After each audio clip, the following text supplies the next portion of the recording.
I, 43 female, have a 21-year-old son. My son has a girlfriend he's been seeing for about 5 months now, Amanda, 20. Amanda came for Christmas this year. My other son, nearly adult, has a girlfriend, Mel, who also joined us for Christmas. This was her second Christmas with us. For Christmas, I wrapped 1 full box of coal for Amanda, wrapped it up as a gift. I did the same for Mel's first Christmas with us. Kind of a prank, I'd say. Mel handled it like a champ. She thought it was really funny. The coal wasn't the only gift I got Amanda. I also bought her candles, perfumes, and an outfit for her dog. She dresses her dog up all the time. When Amanda opened this coal gift, her eyes got all watery, and she looked at me and said, "I bought you a really nice gift," and walked out. I followed her out, telling her I got her other gifts, and it was just a joke, but she got in her car and left. My son took the gifts I bought her so we could bring them to her house, but Amanda's really upset about this, I guess. I do feel slightly guilty because she bought me a necklace and some pots and pan kitchen sets, but I don't think I'm the idiot. It was just supposed to be a funny joke, and I had bought her other gifts. Am I the idiot? She got really upset when seeing this and left Christmas crying over a funny joke. Info. What was the joke? Please explain this prank. The joke is this 43-year-old grown woman is so insecure about her son having a partner that she has to humiliate her publicly to assert her last dregs of power as she becomes increasingly powerless and irrelevant in his life. It's a hilarious joke. Also, wow, those listed gifts. You got her candles, perfume, and coal. She got you a necklace and pots and pans. She broke the bank for you, and you gave her contempt. You are the idiot, OP. Pranking people like this isn't funny. She worked hard for your approval, and you gave her a gag gift, which means she's naughty and you don't like her. Wow, great way to welcome people into your family. That poor girl. This broke my heart. I can't believe you saw her reaction and tried convincing her it was a joke. What a horrible thing to do. She bought you so many nice things, and you got her a candle and coal? You should be feeling more than slightly guilty. It's your first Christmas with her, and you decide to prank her? Not your brightest moment. If you started with a lump of coal, what was going to be next? A scorpion? A steaming pile of dog poo? Don't be surprised if you don't get along with whatever daughter-in-law you end up with. I bet your son doesn't bring his next girlfriend around for a long time. Also, not only did it really hurt her feelings, but how embarrassing. I can't imagine what I would say if someone did that to me. Just being put on a spot with a family I don't know. Awful. You're 43, not in a college sorority. Get out of that hazing mentality.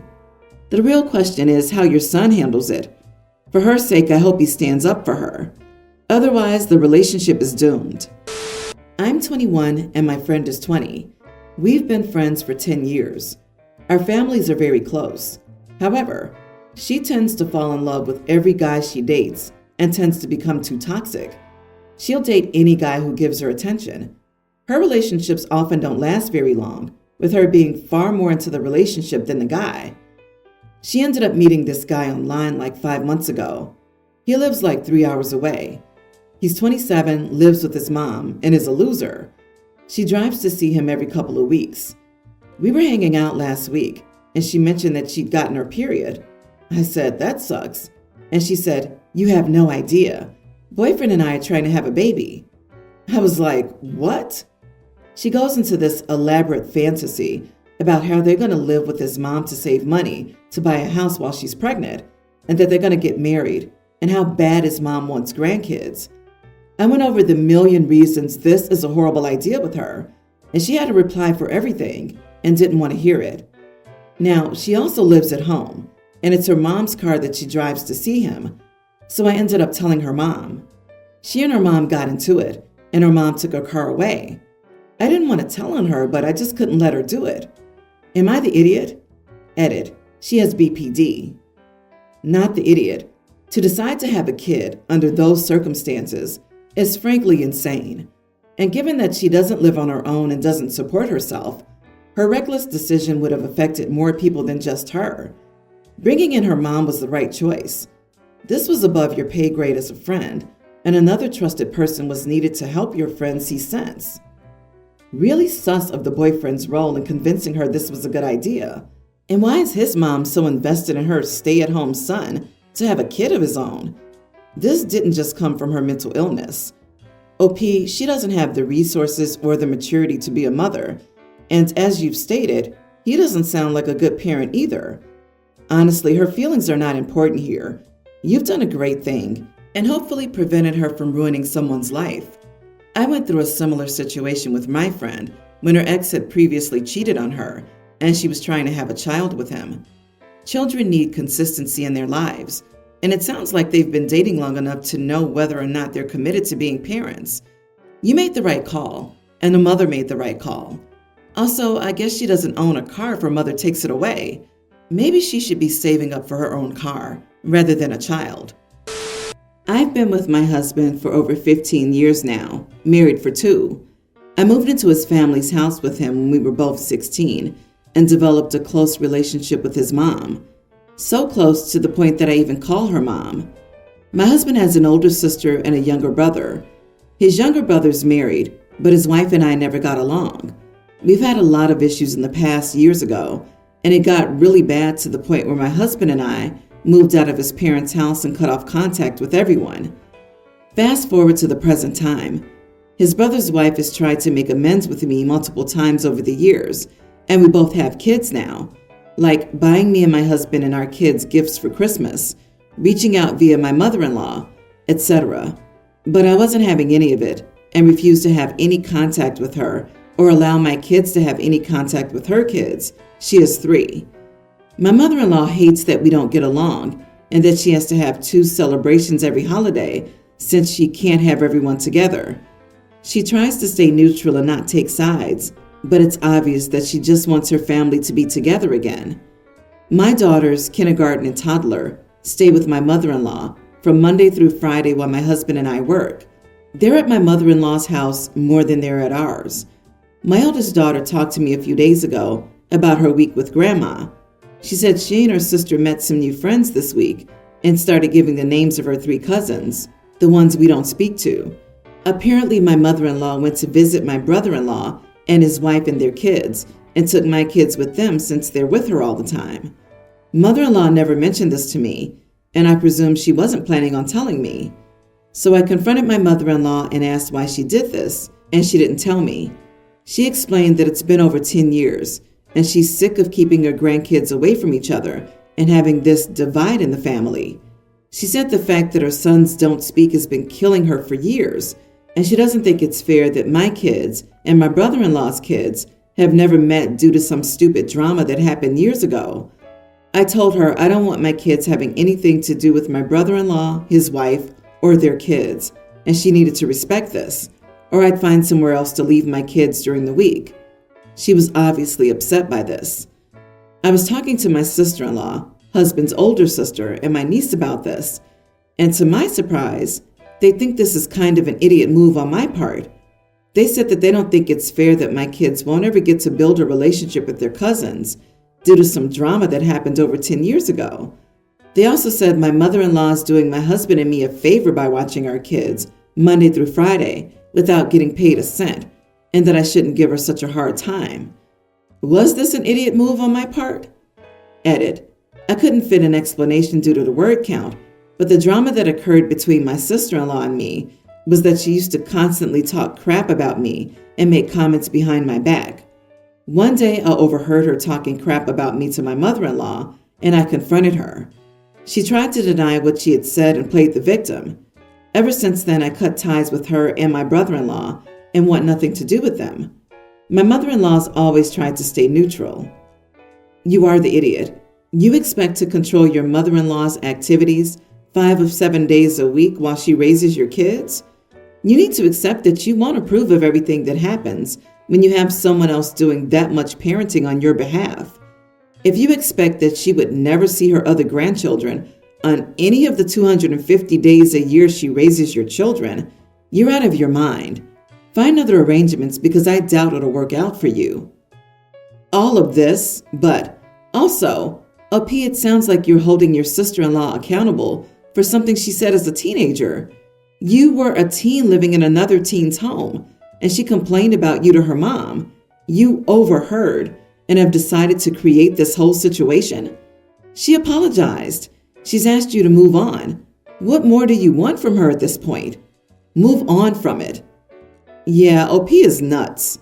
I get how mother-in-law overstepped, but according to OP, the kids are at our house more than their own. So is mother-in-law just expected to sacrifice seeing and having a relationship with her other grandchildren 5 out of the 7 days of the week, all year, every year? Over gossip that sounds like it happened in their teens or early 20s? Good Lord, I have my tiniest violin ready to play the whiniest song. Might there be a part of you that feels like you would be admitting you were wrong if you accepted their apology? Wrong to let this go on for a decade. It seems very petty. What exactly was said that required you to fully cut off a family member and all their kids for this long? Grow up. A teenager used to talk crap about you. Shock. It's been a decade, and you're holding on to childish resentments for dear life. Plus, cousins are great, and your kids like them. My wife and I have 4 kids. The teen daughter is mine from a previous relationship, and the young teen stepdaughter is from my wife's previous marriage. We have a nanny for all of the kids. My stepdaughter went out with friends and asked our nanny to pick them up at 2. The younger 2 were asleep at 2, so she left them at home alone with the oldest and went to pick the stepdaughter and her friends up. At 2:30, the nanny called me and said that the stepdaughter and her friends weren't in the car yet and kept saying almost done when she asked where they were. The younger 2 were up by 3, and she didn't want to leave the oldest alone with them. I told her to call stepdaughter and say she had 5 minutes to get to the car or they were walking home, 2 miles. I got a call from my stepdaughter maybe 20 minutes later asking me to call them an Uber because the nanny left them. She didn't mention a warning, so I called the nanny and confirmed that she had called stepdaughter. She sent me a screenshot saying that my stepdaughter missed 5 calls from her and read a text warning them that she'd leave them if they weren't in the car in 5 minutes. So I called my stepdaughter back and told her they were going to have to walk. Stepdaughter got home close to an hour later and was furious with both our nanny for making them walk and embarrassing her in front of her friends and me. My wife thinks her daughter should have been punished, but I shouldn't have made her walk. Am I the idiot? Not the idiot. Actions have consequences, and she found out the consequences. Let's not forget the timeline. Stepdaughter asked to be picked up at 2. At 2:30, nanny called mom and told her that she had 5 minutes to get to the car or she was walking home. So it was already 2:35 when the nanny left. By the time she rings requesting an Uber, it's going to be 2:50-ish. That's 50 minutes late. That's entitled behavior and needs to be nipped in the bud. Nanny is not a slave or chauffeur. This put her in a difficult position, and your stepdaughter took advantage of it and sounds spoiled. I had to walk to school every single day. She could walk home one day. I'm glad she was embarrassed. She deserves it. She's learning to be punctual and that not everyone will wait for her. As long as it's a safe walk, let her be mad, but hopefully she'll learn better. As someone that employed nannies for about 7 years, this is a quick way to lose a good one when stepdaughter treats her like that. Wow, it blows my mind that it's a big deal to expect a teenager to walk 2 miles in a relatively safe area in the middle of the afternoon with friends. Unless the weather was treacherous, what privileged bubble do these kids live in? That's ridiculous and so entitled. This may scream entitlement to some, and I totally get that. A part of me feels the same way. I've 29 female, been married to my husband Jack for 10 years.